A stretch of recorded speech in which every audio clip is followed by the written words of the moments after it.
നടക്കുകയാണ്. എം.എ. ഉസ്താദ് ഒരൊറ്റ യാത്രയിൽ നടന്ന നടത്തത്തിന്റെ 2.5 സക്കാത്തിന്റെ നടത്തോ. ദഅവത്തിന്റെ വഴിയിൽ നമ്മൾ നടന്നിട്ടില്ല, ദഅവത്തിന്റെ വഴിയിൽ നമ്മൾ സഹിച്ചിട്ടില്ല. അല്ലാഹുവേ, അവിടുത്തെ ദറജ നീ ഉയർത്തണേ നാഥാ.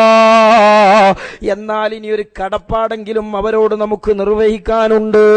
അതേ, കണ്ടാൽ ഏറ്റവും മറുപഴഞ്ചനായൊരു മൗലിയാര്, കണ്ടാൽ ഏറ്റവും യാഥാസ്ഥികനായൊരു മൂല്യാര്, ആ മൂല്യാരുടെ ചെറിയ വലിയ ചിന്തയിൽ നിന്നു നൽകിയ വൈജ്ഞാനത്തിന്റെ വിസ്ഫോടനമാണ് സൈദിയ.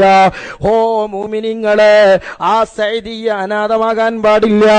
ആ സൈദിയയുടെ കൂടെ വാചാലരായി പ്രസംഗിക്കുന്ന പ്രഭാഷകരില്ല. ആ സൈദിയയുടെ കൂടെ വാചാലമായി സ്വാധീനമുള്ള നേതാക്കളില്ല. ആ സൈദിയയുടെ സമ്പത്ത് എം.എ. ഉസ്താദിനോടുള്ള മഹബ്ബത്താ. അതുകൊണ്ട് ആ സൈദിയയുടെ ഇസ്സത്ത് ഉയരണോ. എം.എ. ഉസ്താദ് ഈ ലോകത്തിൽ നിന്ന് വിട പറഞ്ഞതോടുകൂടെ സൈദിയ ക്ഷീണിച്ചു എന്ന് ലോകം പറഞ്ഞാൽ അത് മഹാനായ എം.എ. ഉസ്താദിന്റെ ആത്മാവിന് നമ്മൾ നൽകുന്ന ഏറ്റവും വലിയ മുറിപ്പാടാ. എം.എ. ഉസ്താദിന്റെ കാലശേഷം അവിടെ ഒന്നും നടക്കുന്നില്ല, അവിടെ പുരോഗതി വരുന്നില്ല, അവിടെ വളരെ സാമ്പത്തിക പ്രയാസങ്ങളാണ് എന്ന ഒരു അവസ്ഥയിലേക്ക് ചരിത്രം കൊണ്ടുവന്നാൽ പിന്നെ നമ്മൾ എം.എ. ഉസ്താദിന്റെ ആളാന്ന് പറഞ്ഞിട്ട് എന്ത് കാര്യമാണ്? സുഹൃത്തുക്കളെ, അവർ നടന്ന നടത്തത്തിന്, അവർ സഹിച്ച ത്യാഗത്തിന് പകരം കൊടുക്കാൻ നമ്മളെ കയ്യിലൊന്നുമില്ല.